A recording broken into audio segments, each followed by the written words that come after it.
the UK and Wales the choice to learn or to earn, backed by £820 million of funding. And this week it was announced there'll be 7 more youth hubs for Wales, helping young people build those critical skills and find jobs. Those measures will be life-changing opportunities for young people, significantly reversing the increase we inherited from the party opposite of those who aren't in education, training or employment. Question number 3, please, Mr. Speaker. Thank you, Mr. Speaker. With your permission, I'll answer questions 3, 5 and 12 together. Wales has a crucial role to play in our national security. Wales is home to a dynamic defence SME base, as well as major companies such as Connecticut, BAE Systems, Airbus, General Dynamics and Thales. This increased defence budget will support thousands of jobs in communities across Wales, help grow our economy and keep the UK safe. Thank you, Mr. Speaker. In the King's speech, the Labour government made clear that its key priorities are national security, economic security and energy security. And all these 3 priorities have one thing in common, and that is the promise of jobs for communities across the whole of the UK.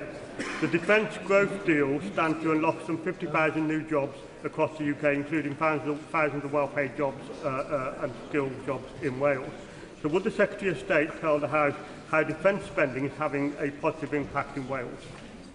Can I thank my honourable friend for his question? The Welsh defence sector is central to the security of the United Kingdom, and I'm proud that our Defence Growth Deal, backed by £50 million of UK government investment, will transform our nation into a centre for defence innovation, creating highly skilled jobs and driving economic growth across the country. And it's been a real pleasure, Mr. Speaker, to see firsthand the opportunities that the defence sector is bringing to people and communities in Wales, such as the talented young local apprentices starting out on their careers at General Dynamics in Oakdale that I recently met. Chris Moore. Thank you, Mr. Speaker. National security is the #1 priority of this UK government, and businesses in Redditch are proud to support our armed forces. Would the Secretary of State agree with my assessment that at this time of global uncertainty, it is more important than ever that parties across this House champion the value of our union and our nation standing together against global threats? My honourable friend is absolutely right, and this government is undertaking the biggest sustained increase in defence spending since the Cold War. That's because we know that this increase creates not only a defence dividend, but a union dividend too. It will boost prosperity, create high-skilled jobs and strengthen security for working people in every corner of the UK, whilst at the same time bolstering the resilience of our defence industrial base. So my honourable friend is right to say that every nation and government of the United Kingdom should stand together and play its part in our national security. Thank you very much, Mr. Speaker. This government has a NATO-first approach, meaning that our strength is reinforced by global allies so that in an increasingly dangerous world, the UK will not stand alone. It is vital that colleagues from across this House and governments from across the UK remain united in this approach. Will the Secretary of State provide an update on any discussions that she's had with the new Welsh Government regarding their contribution to the UK's national security? Can I thank him for his question? The Strategic Defence Review reinforces the importance of close collaboration between all governments on defence, particularly where key levers such as skills and planning are devolved. And I can confirm to my honourable friend that I've written to the Finance Cabinet Secretary in the new minority-plied Welsh Government on Wales's role in the defence of the UK. I regret to inform the House that the Minister did not respond to my request for confirmation that the Welsh Government will support the UK's full membership of NATO. But I can assure the House that the UK Labour Government is wholeheartedly committed to our defence and security. Jim Shannon. Mr. Speaker, can I thank the Minister very much for her answers. The increase in spending for Wales, of course, is something should encourage us all, as it does across this great United Kingdom of Great Britain and Northern Ireland. When it comes to the defence spending and the extra money, does the Honourable Lady agree that that underlines the issue of the importance of being a member of this Great Britain, this team of United Kingdom of Great Britain and Northern Ireland? Otherwise, Wales, Scotland and Northern Ireland all have advantages of the Union. When it comes to the Union, does the Honourable Lady agree as well that for our friends and they are my friends who are in front of me, that they should also recognise that being part of this United Kingdom of Great Britain brings benefits, and that's one of these things today. Can I thank the honourable gentleman? I couldn't agree with him more, and as I said earlier, this increase in defence spending creates not only a defence dividend but a union dividend too, and that's why every nation and every government in this United Kingdom should stand together and play its part in our national security. Mims Davis, Shadow Secretary of State. Inadequate, failing and unable. Those were the damning words used by the former Defence Secretary after his dramatic resignation to describe this Labour government's approach to defence. The defence industry in Wales is vital for all our defence and for local jobs. Will the Secretary of State acknowledge why, after a recent defence visit, the Wales office used the incorrect figure on X of a £270 billion increase in defence spending this Parliament? Was this deleted, Mr Speaker, because it was disinformation and factually inaccurate? So state. Mr Speaker, I'm reassured to hear the party opposite finally acknowledging the importance of defence spending. This government is undertaking the biggest sustained increase to defence spending since the Cold War. We're doing that to keep Wales and the UK safe and to create thousands of new well-paid jobs. Her party left office having hollowed out our armed forces, leaving military homes in a disgusting state, so I'm glad she's finally learned the lessons of previous Tory failures. Votes. Question number 6, please, Mr Speaker. Secretary of State.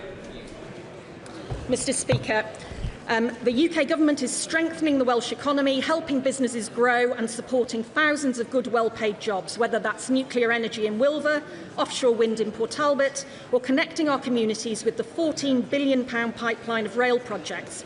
This government is building a stronger Welsh economy for generations to come. Thank you for her answer. And Monmouthshire's high streets welcome the £1.5 million Pride in Place funding, especially Monmouth, after November's devastating floods. I've recently written to the landlord of 20 Mono Street, or as it's more commonly known, the Pigeon Poop building, as part of my campaign to fill empty shops. But we need deeds, not words. The commissions and the task force that Clyde say they're planning just won't cut it. So will the Secretary of State make representations to the Welsh Government that they need to act on our high streets as soon as possible, not just establish quangos? Can I thank my honourable friend, because she's absolutely right. Regenerating our high streets and town centres is vital to creating jobs and supporting local businesses, restoring pride in our communities. It's why we're investing over £300 million in Pride in Place funding for Wales, alongside over £500 million through the new Local Growth Fund. And it's vitally important that this funding, which will be delivered by the Plaid minority Welsh Government, is operational as quickly as possible. I've written twice to the Welsh Government Minister responsible about how we can get this funding out to communities, and I look forward to his eventual response. Mims Davis, Shadow Secretary of State. The previous Welsh Labour government spent more than £100 million developing plans for the M4 Relief Road, only to scrap the project before construction began. Congestion at the Bringlass tunnels continues to cause significant delays, hampering economic growth. The previous Conservative UK government offered funding to back this crucial scheme. Mr Speaker, will the Minister urge her colleagues, the Secretary of State, to make a similar offer to the new Welsh Government? And does she regret her party's decision to cancel this vital project in the first place? This government has delivered the biggest financial settlement for the Welsh Government in devolution history. Nearly £6.5 billion more spending power for public services in Wales. That includes transport. This contrasts with the activities of her government, who starved our public services in Wales of funding through austerity. Harpley Chapel.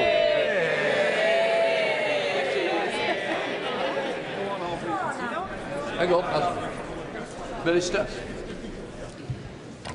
The Prime Minister has announced a generational funding commitment to Welsh Rail and a pipeline of projects worth up to £14 billion. This long-term plan will transform connectivity right across Wales, delivering at pace, building on the strong start of at least £445 million of investment already secured at the spending review. Harpley Tupple. Thank you, Mr. Speaker, and it's brilliant to see you with your Yorkshire Rose on today as well. The UK Labour government are investing in our railways to boost economic growth right across the country. In my constituency, we are seeing continued investment through the Trans-Pennine route upgrades in Huddersfield.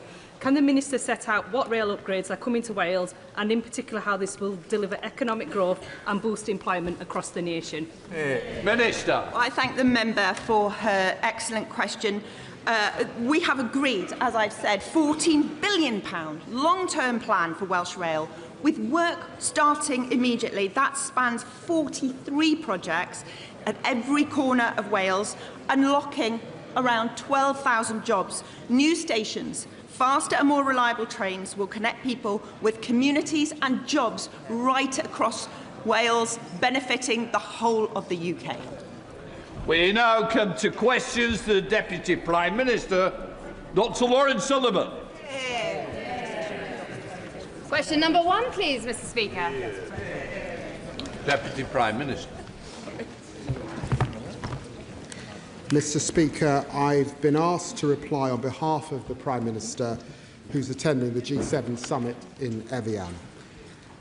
May I first pay tribute to two giants of the Labour Party, Roy Hattersley, who was a formidable deputy leader who never stopped fighting for a more equal and fair society.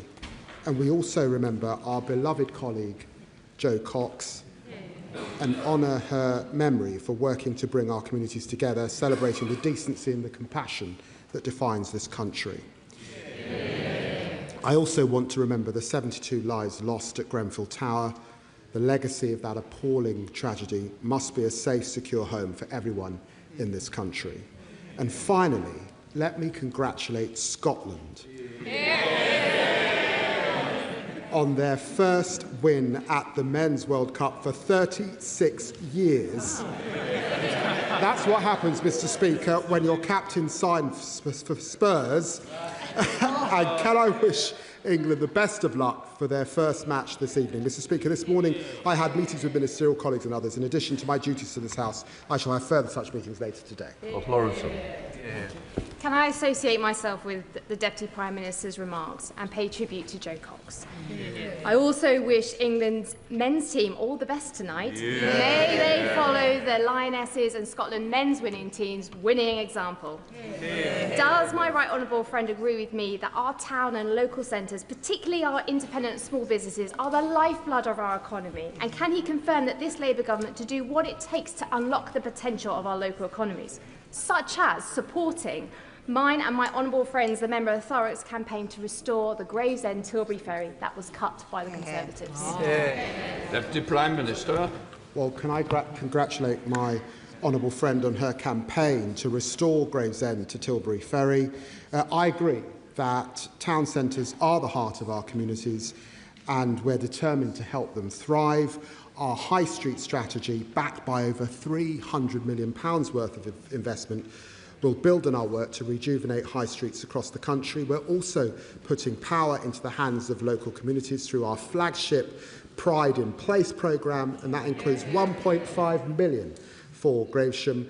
Her local council can make use of the integrated transport funding for local priorities, including ferry services, and I know ministers will be happy to help. We come to the Shadow Secretary of State, Claire Coutinho, acting for the official opposition. On behalf of this side of the House, can I extend our condolences to the families of Jo Cox and Roy Hattersley. I know how much pain we felt on these benches when we lost Sir David Amess, and we share their pain today as well. I also pay tribute to those who lost their lives in the Grenfell Tower fire, and I'd also like to congratulate Scotland on their stunning win and wish England the very best of luck for tonight. Now, Mr. Speaker, it is a great privilege to be standing here with one of the few survivors of Labour's original cabinet, who hasn't resigned on principle or been sacked in disgrace. I feel honoured. So can he start by telling me this? Why is the Labour government happy for Britain to get its oil and gas from Russia or Qatar, but not from Aberdeen?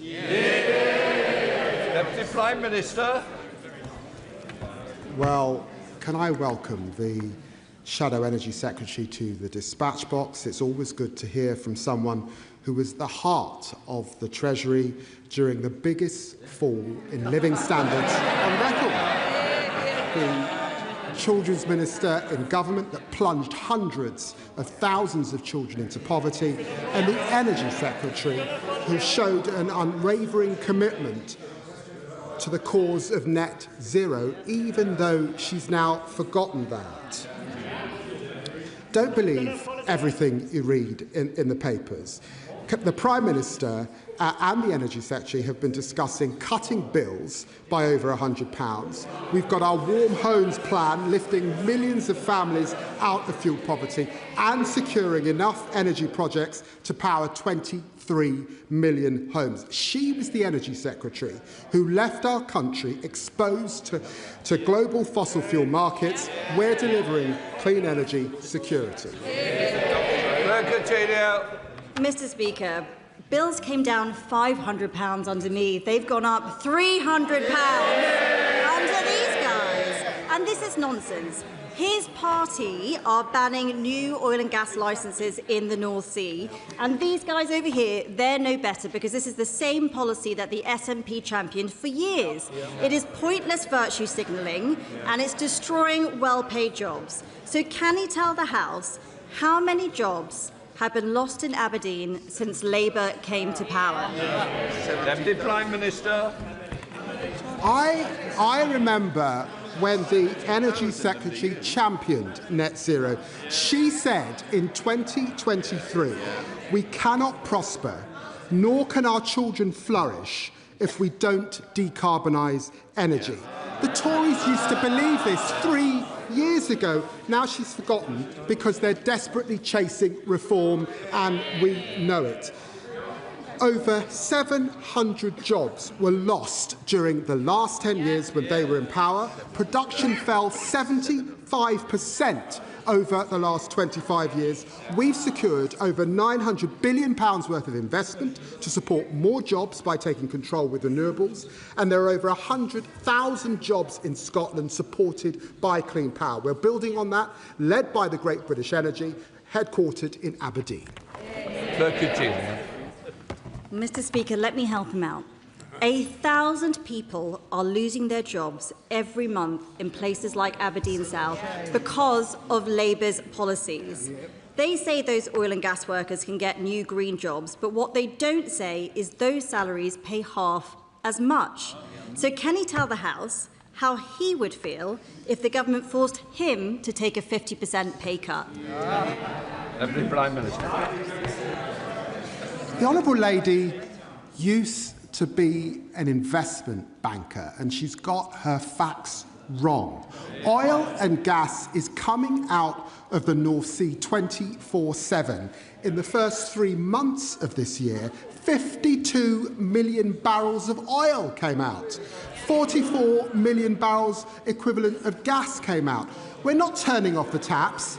It's part of a mixed economy. It will support existing oil and gas fields throughout their lifespan, making changes to exploit neighbouring fields. But we do want to create more jobs, and that's why we're going to continue to invest in renewables. She knew this 3 years ago. She's changed her mind because she's chasing them. Mr. Speaker, I asked him about pay cuts, and they should care, because if the Mayor of Manchester gets his way, I'm pretty sure half the front bench are going to be getting a pay cut pretty soon. Mr. Speaker, this is serious. The world is getting, Mr. Speaker, the world is getting more dangerous. Yet last week, the Prime Minister asked the Energy Secretary to help fund the defence of our country, and he ghosted him. Let me repeat that. The Energy Secretary refused to meet the Prime Minister on a matter of national security. Why hasn't he been sacked? Prime Minister. Stop reading the papers, I'd say to the Honourable Lady. Certainly not the right papers. Mr. Speaker, when the Defence Investment Plan is published, it will set out, this is important, it will set out how every government department is contributing to defence, including the Energy Department. We will always put national security first. The party opposite still don't get it. Families worried about their bills going up because of a war in the Middle East, that her leader said she'd jump into feet first. If everything's so hunky-dory, why did half his defence team quit last week? Mr. Speaker, they won't find the money to keep our country safe, so let's go through some of the things they can find the money for. Millions of pounds to build solar farms in the Congo, tens of millions of pounds on an experiment to dim the sun, and they are turning down £25 billion in tax revenue from the North Sea to please their out-of-control Energy Secretary. Does he really think that any of that is more important than defending our country? Deputy Prime Minister. We've said that more spending on defence is our #1 priority in this spending review and the next spending review. But she wants to talk about resignations. Let's just remind ourselves.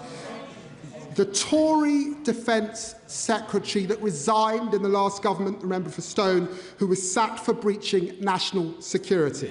The Tory Defence Secretary, Michael Fallon, who resigned over sexual harassment. The Tory Defence Secretary who admitted hollowing out the Armed Force Services for 14 years, that was Ben Wallace. We've got a Prime Minister securing jobs and investment in the G7. We've got a Chancellor raising the minimum wage. We've got an Education Secretary cutting costs for childcare. And we've got an Energy Secretary cutting energy bills by over £100. We're proud of that record. If everything is fine, why is he here? Let's face it, he wasn't here last week, was he? Let's face it, this is a government on life support. And what's their grand plan now? They want to, let me get this straight, they want to make the job-destroying Energy Secretary Chancellor. They want to bring back the former Transport Secretary who resigned for nicking phones. They want to replace him with the former Deputy Prime Minister who resigned for dodging taxes. These are all pointless distractions. So here's a better idea. Why don't they cut welfare, fund defence, make energy cheap, and back the North Sea? Deputy Prime Minister. It's thin gruel. It's very thin gruel, Mr. Speaker. I'm here like she is because I'm standing in for the Prime Minister and the leader of my party. I'm proud to serve this Prime Minister. I'm proud of what this Labour government is delivering. More rights for working people, the biggest upgrade to workers' rights in a generation, the biggest boost to defence spending since the Cold War, and lifting more children out of poverty in a single term than any British government in history. The party opposite can make all the noise they want. They don't want to talk about the economy because it's growing.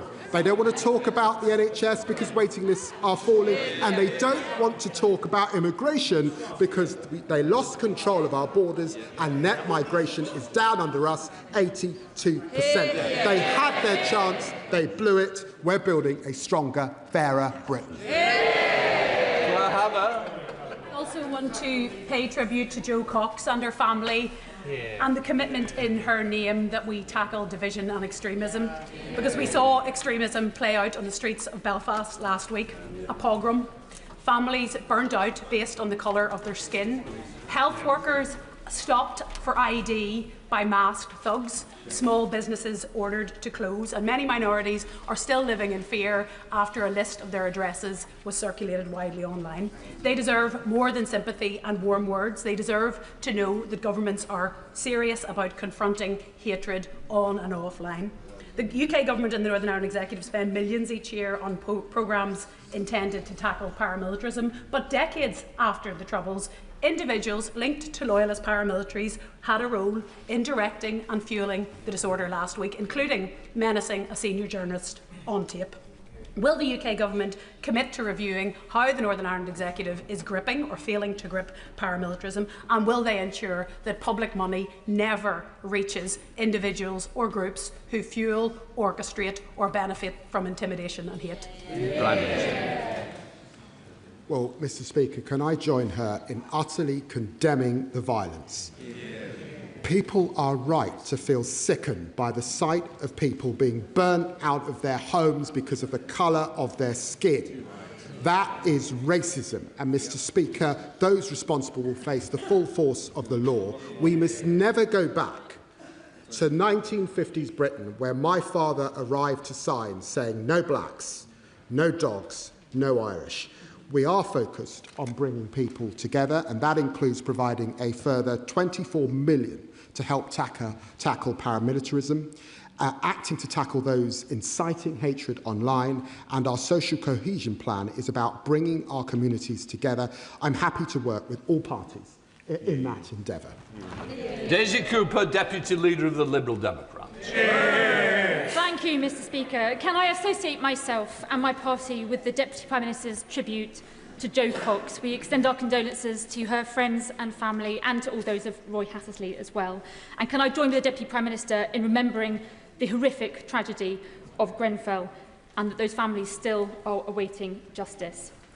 Mr. Speaker, can I congratulate all those named in the King's Birthday Honours List, congratulate Scotland and wish good luck to England for this evening.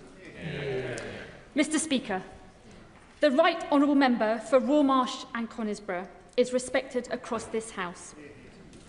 When he says that he was forced to make decisions that could make the country less safe, we should all take heed. It is now becoming clear that the Treasury's refusal to consider new ways of funding defence is undermining our national security. So will the Deputy Prime Minister join with us to make the case in government for new defence bonds, which could raise £20 billion over 2 years to defend our country?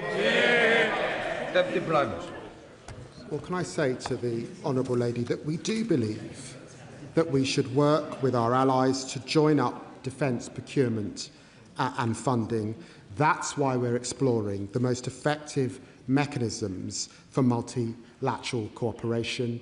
And of course, it's a topic of discussion for the Prime Minister at the G7. Daisy Cooper. Thank you, Mr. Speaker. We're pleased to hear that the government is looking at this, but they need to act far quicker. Mr. Speaker, it is now more than 5 years since the Prime Minister originally set his famous red lines on Europe when he was in opposition. No customs union, no single market. But since then, the world has changed. Putin has launched a war on our continent, an unreliable Donald Trump has returned to the White House, and here at home the cost of living has got worse and worse. So does the Deputy Prime Minister agree that the government should rip up those red lines now, or is that just another job to be left to the next Prime Minister? Deputy Prime Minister.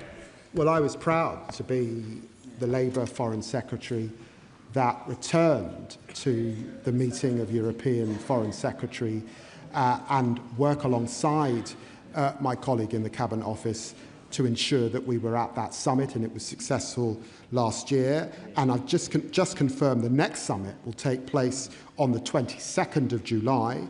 Our red lines remain, but we're focused on an SPS deal to cut prices on the shelves, a youth experience scheme, and cutting red tape for exporters. McNally. Thank you very much, Mr. Speaker. I'm sure the whole House will want to congratulate Sir Kevin Sinfield on his which is fitting recognition for his work on motor neuron disease. Another champion fighting for a cure for MND is my constituent Mark Somerville, who I've raised at Prime Minister's questions in the past. Diagnosed in 2023, Mark fights with remarkable resolve and courage. I'm supporting Mark and his foundation in pushing for a new national MND strategy with an emphasis on finding effective treatments, enhancing access to trials and accelerating novel drug discovery. Will my right honourable friend meet with me to discuss this further so we can work to find a cure for this horrific condition? Prime Minister. Well, can I join him in congratulating Sir Kevin Sinfield? He's an inspirational fundraiser and a champion for his sport and, of course, for the MND community. And I know that Mark Somerville runs an excellent foundation campaigning on MND in his constituency. We are committed to improving care for people with motor neurone disease. We're looking at the current system to ensure care is truly focused on the needs of individuals. We're also investing in cutting-edge research, including a world-first clinical trial to test remotely monitored portable ventilators. And I know that the Minister for Care would be happy to meet with him to discuss this further. Matt Vickers. Thank you, Mr. Speaker. Since this government came to office, more than 500,000 businesses have closed. Nearly 1 million young people are without education, employment and training. And graduate recruitment is at an all-time low. These are not just statistics. These are people's lives, people's jobs and people's futures. Can the Deputy Prime Minister tell the House if this is because the government A, hiked business rates and slashed reliefs, B, slammed employers with the jobs tax, C, buried businesses with the Employment Rights Act, or D, all of the above? We've got the fastest growing economy in the G7. Borrowing is down, and we just signed our 5th major trade deal. But I must say to this Tory Deputy Chairman, yesterday he was on television laughing and joking about the arson attack on the Prime Minister's home, laughing about a firebomb targeting the Prime Minister and his family. Not only that, he joined with promoting conspiracies about the attack and laughed along to demeaning homophobic remarks.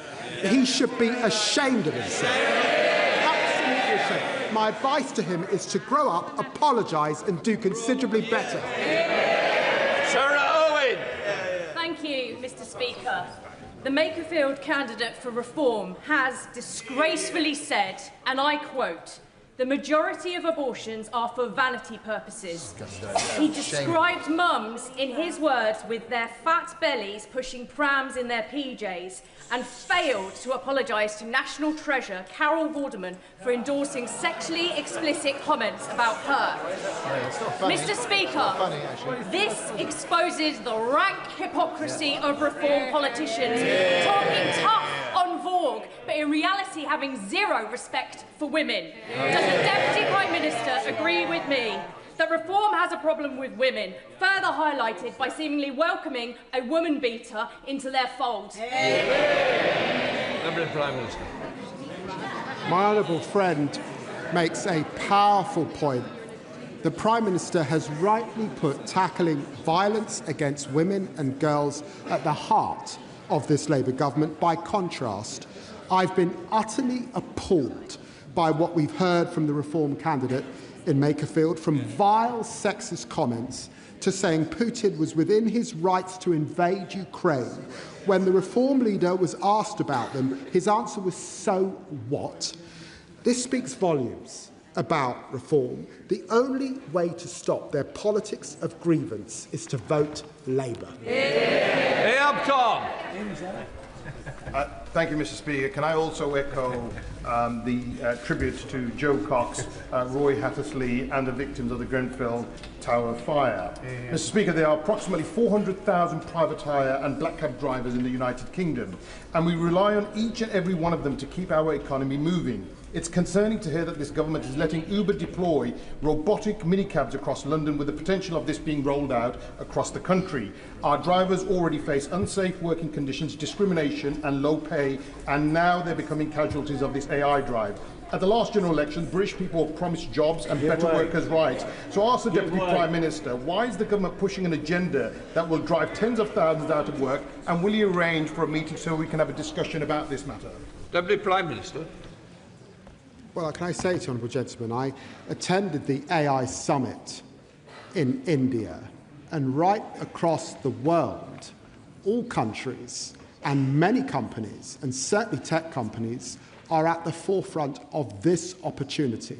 Now, you've got to get the governance right, and of course you've got to test and retest to ensure safety, and anything on our roads, of course, would be tested and licensed by the Department for Transport. So I don't think we can stand in the face of innovation. Debbie Abraham. Thank you, Mr. Speaker. And can I associate myself with the remarks of the Deputy Prime Minister, and also congratulate my constituent, Sir Kevin Sinfield, for all the work that he does. Mr. Speaker, yesterday marked the 10th anniversary of the murder of our dear friend Jo Cox, and of course our wonderful member for Spen Valley. She was also the wife, daughter and mother, and we must not forget that. Jo's mantra was always that we had more in common than that which divides us. So can my right honourable friend indicate what he thinks he should do, and in fact what we should all do, so that Jo's beliefs and Jo's legacy are always remembered? Deputy Prime Minister. I'm so grateful to my honourable friend. We all miss Jo, a dear friend and a valued colleague. 3 years ago, I had the great privilege of opening the Jo Cox More in Common Centre in Huddersfield alongside Jo's sister, the Honourable Member for Spen Valley, and her parents, Jean and Gordon. It was one of the great honours of my life. We all have a duty to live up to the values that Jo stood for. She was a trailblazing campaigner against loneliness and inspired the great get-together taking place this weekend. In the words of the Jo Cox Foundation, holding or attending great get-together in your local area is a simple but powerful way to honour Jo's legacy. Neighbours coming together, differences set aside, communities choosing unity over division, because that is what Jo stood for. Louis French.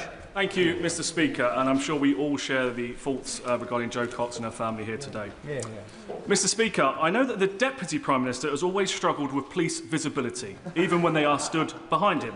But does he agree with Sir Mark Rowley that London will be even less safe because of this government's police cuts and the decision made last week by Sadiq Khan to block a key contract which will lead to 500 less frontline officers here in police and will make us all less safe?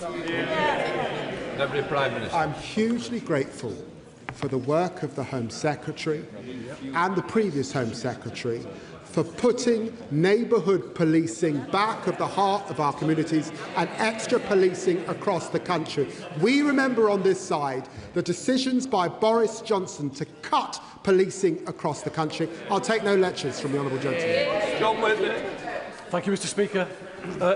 A film called The People's Emergency Briefing is being shown in communities up and down the country. I recently attended a screening in Wirksworth. There's another one next week in Bakewell. The film educates us and reminds us of the climate emergency that we're all facing. And yet, inexplicably, the party opposite has basically given up on the climate. And Reform continue to act like modern-day flat earthers, refusing to accept science and refusing to accept the bleeding obvious.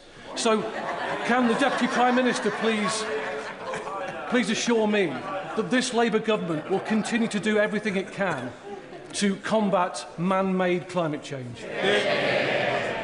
Very grateful to my friend for campaigning on this issue, and I'm very proud that this government has restored the UK's position as a global leader on climate action. That includes ambitious targets to reduce climate emissions, restore nature and seizing the opportunities of clean renewable power. The net zero economy now supports over 1 million jobs and secures over £105 billion for our economy. That's proof that tackling climate and growing the economy can go hand in hand. Those aren't the words, Mr. Mr Speaker, of me. They're from the Baroness Theresa May in the past fortnight. The Tories used to believe in this agenda, but they've forgotten because they're chasing reform. Bradley Thomas. Thank you, Mr Speaker. And if I can associate myself with the tributes paid to Joe Cox. Mr Speaker, in 2 weeks' time, new steel quotas and 50% tariffs will come into force, which industry have said will cost jobs.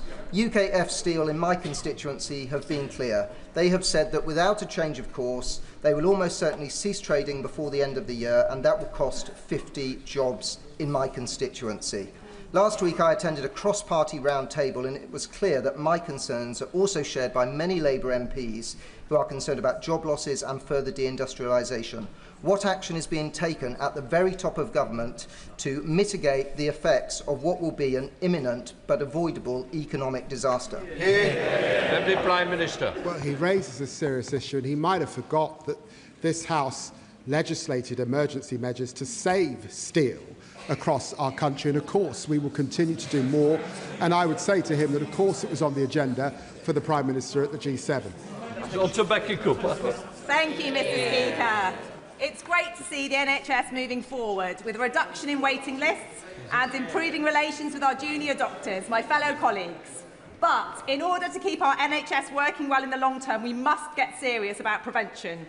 Every year, more than 30,000 deaths in our country are attributed to poor air quality. Ella Kitty Deborah's mum knows this all too well. Her little girl was just 9 years old when she died as a direct result of air pollution.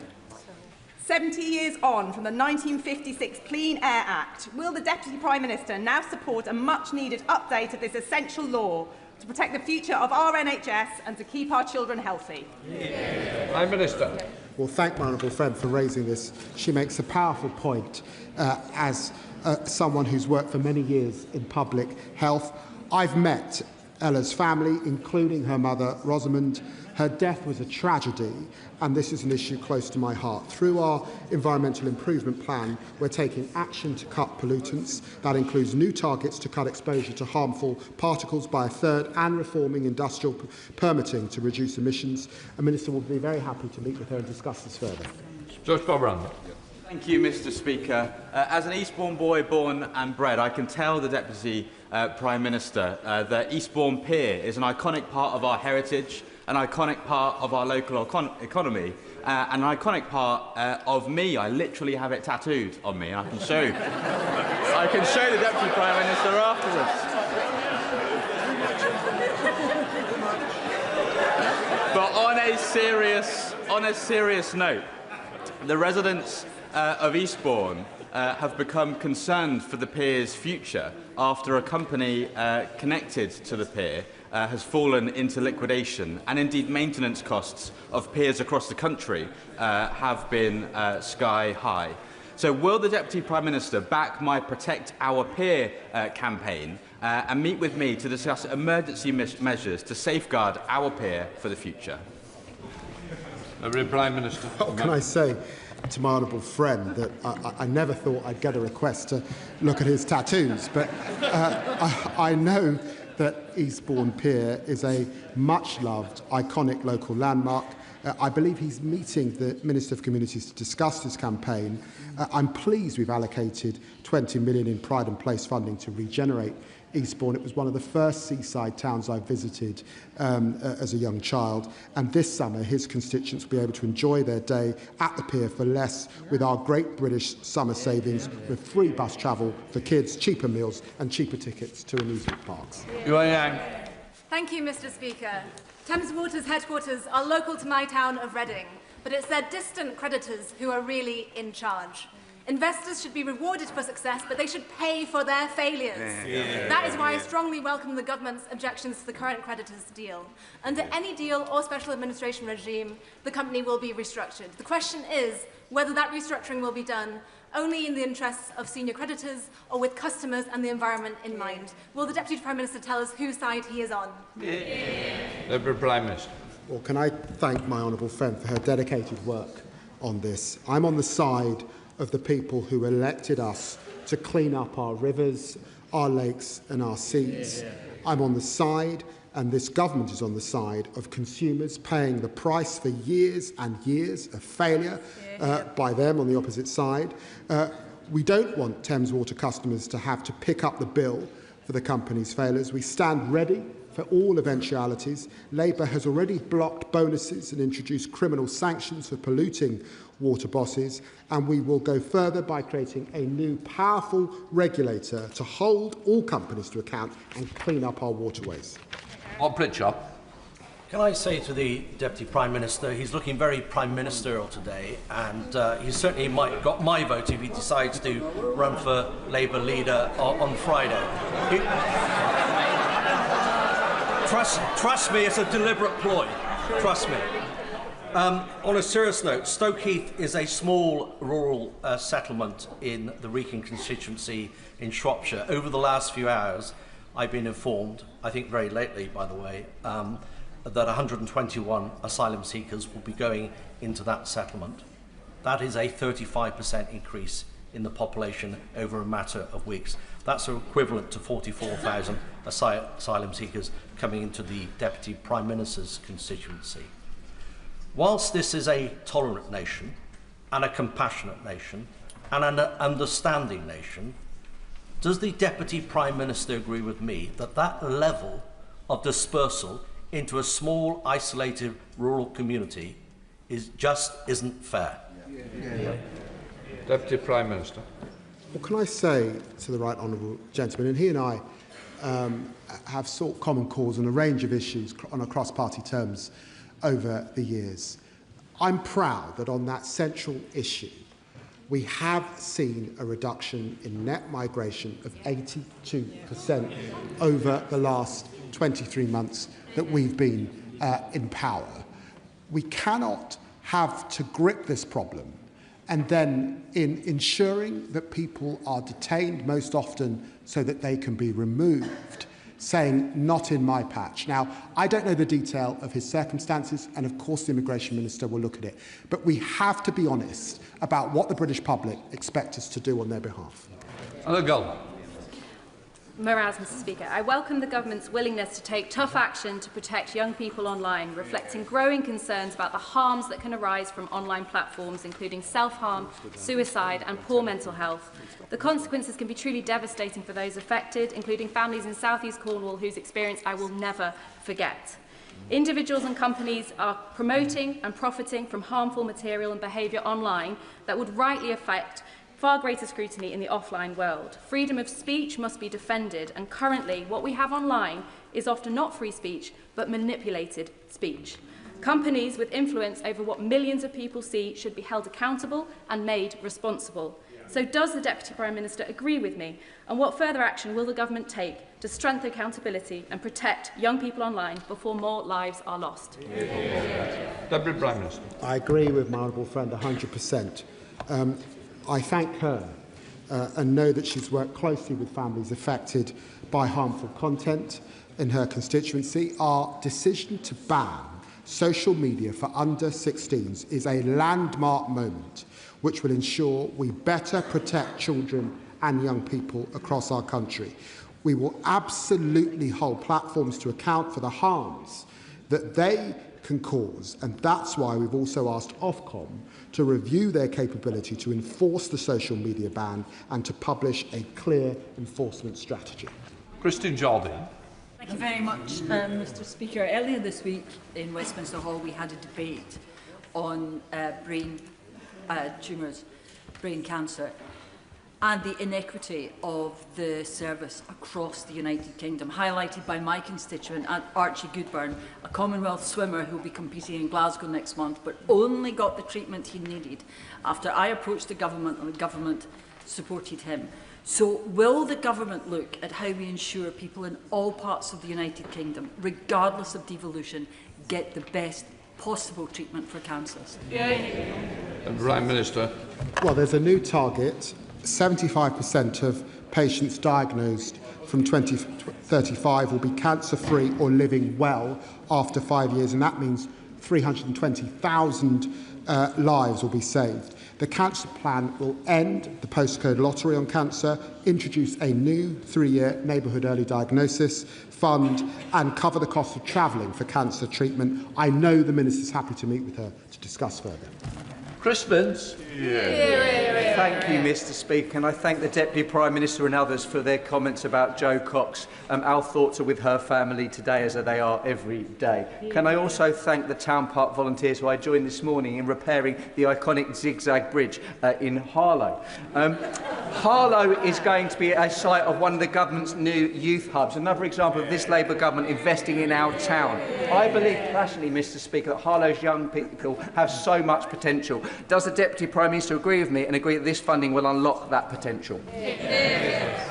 Deputy Prime Minister. Well, can I thank my honourable friend? As a former school teacher, I know how much he cares about this. I'm delighted that we've announced locations for 180 new youth hubs, including in Harlow. It means more young people across the country will benefit from skills and training opportunities.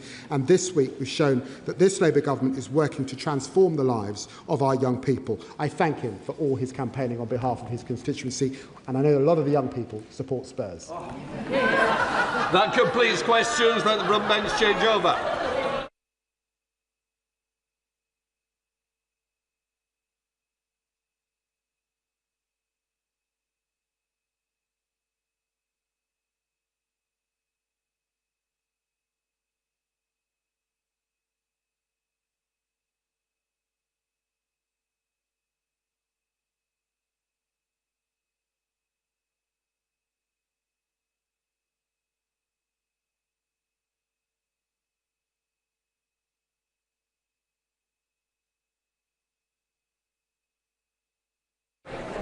Can I just say that points of order do come after urgent questions?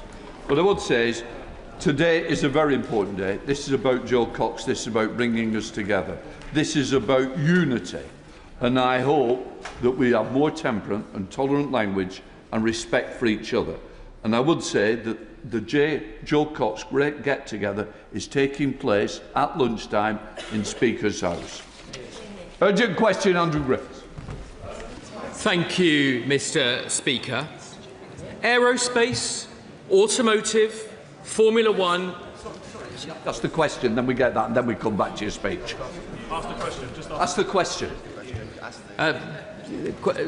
Urgent question on steel tariffs, Mr. Speaker. Minister. Thank you, Mr. Speaker. Mr. Speaker, may I start by giving the apologies of the Minister for Trade, who is currently in Turkey negotiating further trade deals for British industry. Mr. Speaker, on the 19th of March, the Government set out the UK's plan to introduce a robust new trade measure from the 1st of July. The measure will limit tariff-free steel imports compared with the steel safeguard measure. Any imports above these levels will then face a 50% tariff. Protecting primary steel production is crucial to the UK's critical national infrastructure and defence.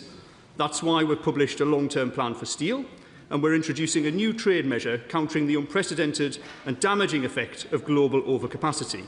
It's simply wrong that only 30% of the steel that we need in the UK comes from the UK. Steel is essential for advanced manufacturing and engineering, and the interests of the domestic steel sector and downstream industry are best served together. A thriving steel industry strengthens supply chain resilience for downstream businesses and limits their exposure to global supply shocks. We need to balance the need to protect domestic steel making whilst maintaining secure, reliable supply chains for downstream businesses. Imports will remain important. The Government has engaged extensively with businesses across a range of sectors, including manufacturing, when developing this measure. Indeed, last week I held a round table with downstream industry with my right honourable friend, the member for Rhondda and Ogmore. We and the Secretary of State also heard from several colleagues about the concerns facing businesses in their constituency. We are listening carefully to companies throughout the supply chain as we finalise the measure.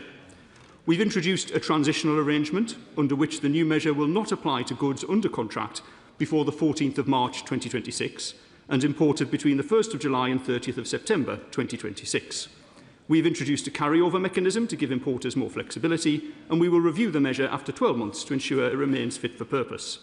We're engaging intensively with the European Commission on our respective steel measures and are working to find a bilateral solution that protects vital UK-EU steel trade. This engagement reflects the unique structure of our trading and security relationships and the interconnectedness of our supply chains. But we need to be clear. If we do not act, then we will not have steel making in the UK. The US, Canada, the EU are all acting. We must too. Andrew Griffiths. Thank you, Mr. Speaker, and I thank the Minister for that statement. Aerospace, automotive, Formula One, the construction sector, manufacturing businesses employing 300,000 people who use steel, all being impacted by Labour's botched tariffs. Now, many of the specialist steels, and I think that the Minister may have heard this, as I have, from manufacturing businesses, are not, as it stands, even produced here in the UK. That's a real issue, for example, in categories 14 and 27, used in aircraft wings or in defence applications that we need to make ourselves safe. For defence companies with cost-plus contracts, the tariff on steel makes that are not made here will just get added to the bill for the Ministry of Defence.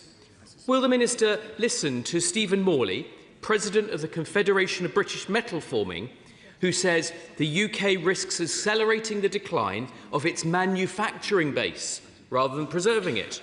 Or Simon Boyd from Reed Steel, a British steelmaker, when he says these measures will kill off downstream customers of steelmakers in the UK. I'm sure that is not the Minister's intention, but with just 2 weeks to go, it is time with respect to stop listening and to start acting. So will the Minister answer 3 questions? Will he confirm today that the measures will not be applied retroactively throughout the whole of the life of existing agreed contracts? Second, will he exempt steel, especially in categories 14 and 27, that's simply not made here in the necessary volumes? And thirdly, will the government, after listening to industry, please delay these tariffs for at least 6 months so that they can get this right? Minister. Thank you, Mr. Speaker, and very much in line with your guidance earlier about constructive debate. I'm sure we will have some constructive debate here, because the Shadow Minister has raised some very legitimate questions, and I'm very happy to provide the answers.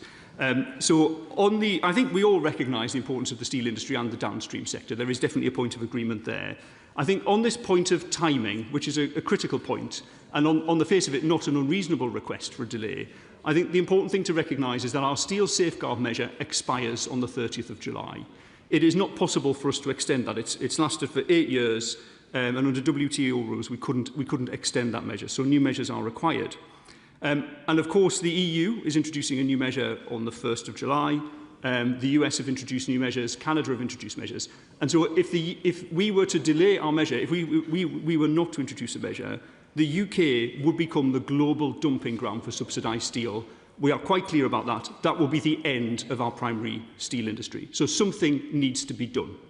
And that's the point about timing.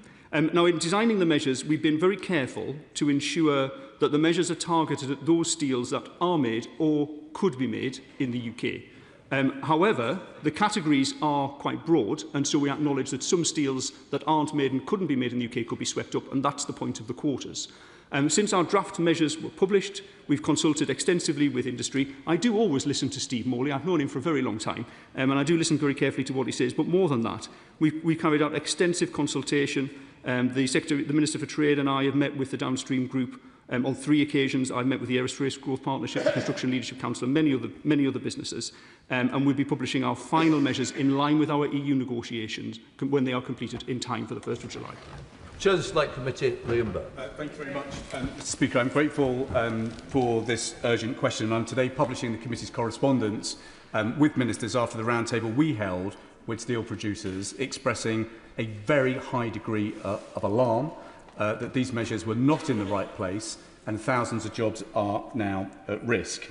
There is a loophole for the import of fabricated steel. Canada and the United States have both moved to close that. There's a question about why we have not made the same steps. 12 months is too late. There are no exemptions on steel products that we don't make, as we have heard. There's no clarity on the use of procurement to drive the domestic production, and it would appear that a number of the quotas have been set in the wrong place. So can I ask the Minister to look again at the advice the Select Committee provided and to come back to the House urgently over the next week with some adjustments to help safeguard a brilliant industry with a brilliant future ahead of it? Thank you, Mr Speaker. I thank the Chair of the Select Committee both for his work and the work of his committee on this, and I do recognise the concerns that were raised in his committee earlier this week. On this point about timing, though, I would reiterate the point that whilst I recognise the uncertainty this causes for business, and it does cause uncertainty for business, it's impossible for the government to announce the final arrangements until our discussions with the EU have concluded, and I'm reliably informed by those people with knowledge of negotiations with the EU that these things do tend to run to the wire. And so whilst I do appreciate it creates uncertainty, we need to wait until that point.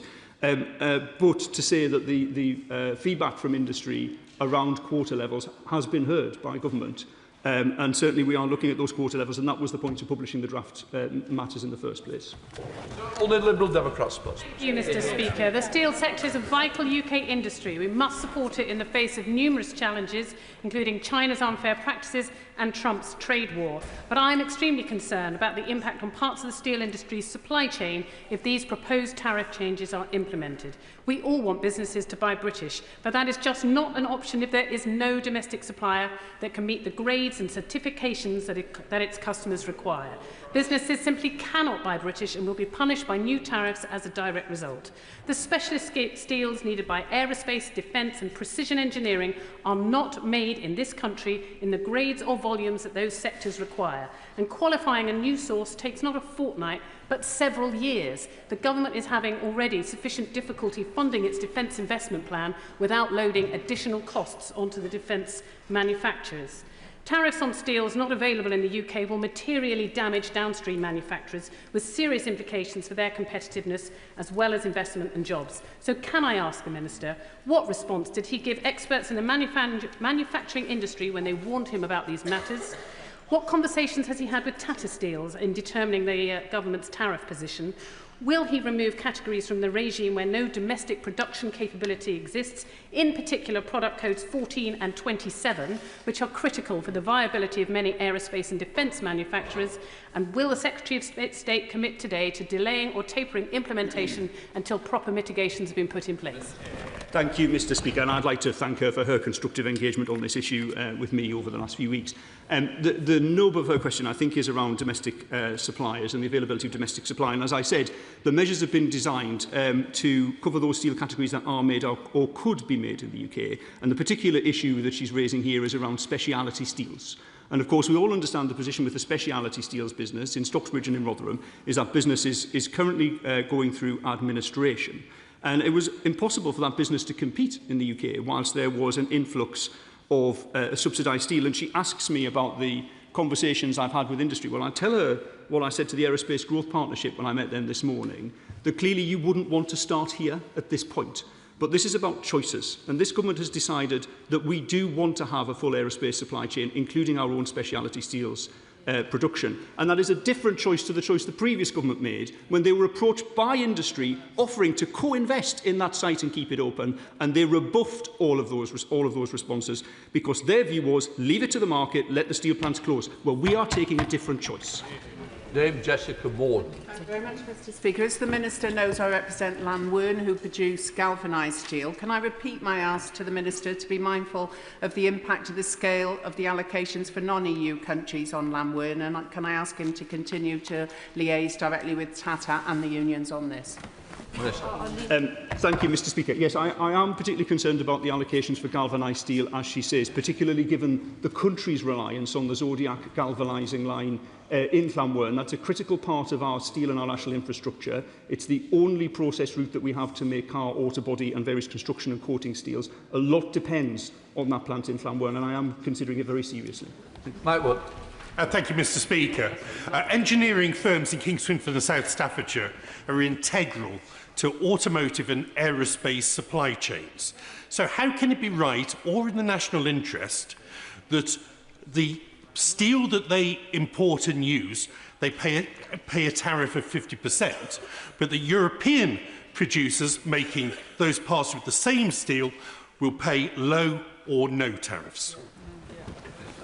Thank you, Mr Speaker. I've just been alerted to the fact that I said the current measures will expire on the 30th of July. It's actually the 30th of June, which I hopefully was correct in the context, but I'm happy to correct the measures. In relation to the specific point raised by the gentleman opposite, clearly these measures are designed to support primary steel production. That is the purpose of the measure. That's what they've been designed for.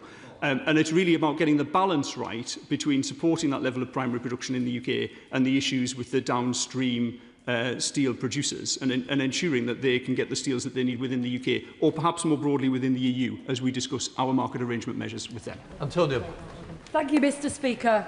We all support greater production here in the UK, but the details of these tariffs need more work. Black country MPs like myself and my honourable friend, the member for West Brom, have heard huge worries from our downstream industries, stockholders like Amari, fabricators like the Angle Ring, trade associations like BCSA and CMF.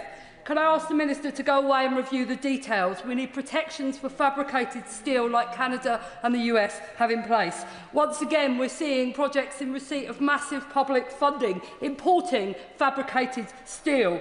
We need a detailed look again at the categories and the quotas. We need proper consultation with UK Metals Council members, and we need to look at the detail of this again to make sure it is right and it supports a great future for manufacturing in the Black Country and elsewhere. Minister. Thank you, Madam Deputy Speaker. I'd like to thank my honourable friend for the strong work that she's done advocating businesses in her area. In fact, across the whole of the West Midlands, there's been really very strong support from West Midlands members of Parliament for their businesses, and quite right too.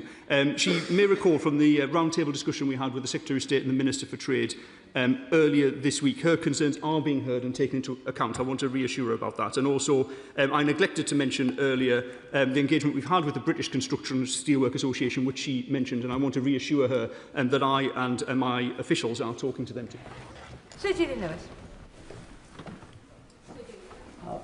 Thank you, Madam Deputy Speaker.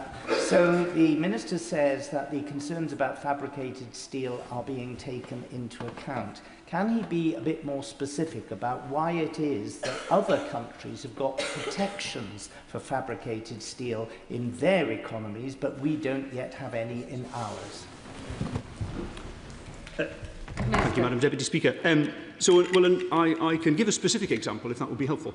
So a number of members have mentioned the specific situation in Canada, for instance. And I have looked very carefully at the situation in Canada, and fundamentally there is a completely different tariff regime there, which would not necessarily be straightforward or legal to apply in the UK. However, I do continue to look at that. But what I would say, and I reiterate the point really, this measure is designed to support the steel industry. If there are other concerns that fall out with that, then they need to be raised and dealt with appropriately. Thank you, Madam Deputy Speaker, and can I add my voice to that for the Black Country members on behalf of Stourbridge, Brierley Hill and Netherton. I'm really grateful to the Minister and the Department for Business and Trade for their ongoing engagement with myself and local businesses. It's much appreciated. But can I also add my voice to that of others calling for a review of quotas? In some places, those have been reduced by more than 80% on products that are not currently produced here. And equally, the issue of fabricated products imported not being subject to any tariffs and the impact that could have on local downstream supply chain industries. Thank you. Minister. Thank you, Madam Deputy Speaker. I'd like to thank you for a question, but also more than that, thank her for the invitation to visit Stourbridge and have this discussion with businesses in her constituency. I'm very much looking forward to that, so I do thank her for that. Just to reiterate the point that I made about the quotas, the government's published draft quotas. We are engaging in consultation, listen very carefully to her representation and that of others, but the final quotas ultimately, when they are published, will be dependent on that and also the negotiations we're having with the European Union. Thank you, Madam Deputy Speaker. I'm greatly concerned by this. I spoke in the previous bill, on the steel bill, and I raised the concerns of some of my businesses. The Minister rightly said the measures expire on the 30th of June. There's less than 2 weeks to go. Huge amounts of uncertainty, and those costs are, because businesses are having to stock up on that steel, the costs are already going up. I mean, how did the government let this happen? Did the impact assessment not show that there was going to be a huge impact on that steel? And what's going to happen next, really? Thank you, Madam Deputy Speaker. So, as I mentioned to my colleague, the Chair of the Select Committee, I'm very sympathetic to the issue around uncertainty. I think it's a difficult position for businesses to be in. But to be clear, the reason for the uncertainty is because the publication of the final measures is dependent on the negotiations around market access with the European Union, and it is, as to be expected, that those negotiations with the European Union will go very close to the deadline. Thank you, Madam Deputy Speaker. UK steel sector voices and Cabinet officials met to back procurement of British-made steel at Tata Steel Park in Wensfield rather than offices in Whitehall, which I welcome. I also met with Walsall Wheelbarrow, a family-owned business started by Fred Thacker in 1939, the only UK manufacturer of wheelbarrows left in the UK. Can the Minister give assurances that he will look at imported steel that cannot be made in the UK to remain tariff-free? Thank you very much, Madam Deputy Speaker. So the design of the steel measures, because the different steel grades fall into quite large buckets in terms of the CN codes, it does mean that though the government has targeted the measures at steels that are or could be made in the UK, some steels that aren't or couldn't end up being caught up in it, and that's the point of the quotas. And so really ensuring that those quotas are in the right place is important, including for businesses like Walsall wheelbarrows. I've slightly lost count of the number of wheelbarrows I've got, but I'll be sure the next one I buy is from Walsall. Adam Dance. Thank you, Madam Deputy Speaker. From Yeovil's cutting-edge defence manufacturers to Formwood Forge, which makes handcrafted tools in Hinton St George, businesses across my constituency need steel that is currently not produced here. A 50% tariff would be disastrous, so will the Minister commit to attempts for specialised steel grades that are not made in this country at the scale and spec needed for businesses in Yeovil? Minister. Thank you very much, Madam Deputy Speaker. So yes, he and I have engaged significantly around the industrial base in Yeovil. I know how important it is to his local community. It comes back to this point, I think, about steels that are or could be made in the UK, and the issue primarily that he's raising and so many other people have raised is around the speciality steels plant. Now, I'm aware that at the point that we designed the trade measures, we were anticipating a very quick move into new ownership, and that has taken somewhat longer, probably about 7 months longer than we'd anticipated. And so I am aware of that and the concern that that is causing businesses, but what I am unapologetic about is that we will ensure that we create the right market conditions so that the production of speciality steels in the UK is a viable business proposition. Thank you. Could I say to the Minister, first of all, it's absolutely right in principle that the government tries to defend the steelmaking sector, particularly Liberty at Stocksbridge and Rotherham. Absolutely right. The question is the downside implications for smaller firms, particularly manufacturing firms, like Ansell Hand Tools, Special Steel Group, Crown Hand Tools in my constituency. All have raised concerns that they can't buy precisely the steel they need or in the quantities they need from British manufacturers. That's the challenge that's faced. I know the Minister was doing a lot of work on this. Could he say how he will leave a channel open for further concerns to be raised by these companies if the further measures he's taking don't address their particular grievances? Can I ask the Minister to keep his responses short and backbenchers to keep their questions on point as well? Minister. I will endeavour to do so, Madam Deputy Speaker. What I would say to him is I will do exactly what I've done since the day these draft measures was announced, which is engage with colleagues across the House and all businesses. And I hope colleagues across the House will feel that I have endeavoured to do this. We've had cross-party discussions. I've had many meetings with businesses, with trade associations and with individual colleagues, and I'm determined to continue to do that. Tom Tugendhat. Thank you, Madam Deputy Speaker. I'm very grateful. The real rise in the problem with steel is due to the energy price, the input price. Has he had any real challenging conversations with his Secretary of State colleague? And would he look at exemptions for the defence industry as well, as he knows the new Defence Secretary is now trying to balance a very difficult budget? I'm sure he'd be happy to do what he can to help. Thank you very much, Madam Deputy Speaker. I thank him for making that link to defence. I know he cares about it very deeply, and I think we all do, and that hasn't really come out up to now. On energy, we increased the supercharger rebate from 60% to 90%, as you'll know, and also the British Industrial Competitiveness Scheme is coming into force from next year, but will be refunded for this year as well, and that will affect many of the downstream businesses. But really the crucial point about defence is, I believe we need to have the capability to make aerospace steels in the UK. I'm sure he does too, and our measures are designed to ensure that happens. Dame Neil Griffith. Speaker, the imposition of tariffs on black-painted steel band and zinc-painted steel band, products which are not manufactured in the UK and are therefore imported from the EU, and the scrabble for quota at the beginning of the year will increase costs for our steel producers and seriously impact on the cash flow of importers. So will the Minister do everything he can to look at these tariffs again and make sure that these particular tariffs and quotas do not go ahead? Thank you, Madam Deputy Speaker. The issue that she raises, and I know she's raised with me previously, is, I think, primarily related to the Category 4 products. We heard, of course, of the importance of that in Llanwern from my colleague earlier, but I'm very concerned about Category 4. That is one of the areas I'm looking at. Thank you very much, Madam Deputy Speaker. Northern Ireland manufacturers, indeed metal traders, who rely on those specialist grades, including stainless steel box section, are already impacted by EU tariffs, so the additional tariffs being put on by this government will have an adverse effect on those manufacturers.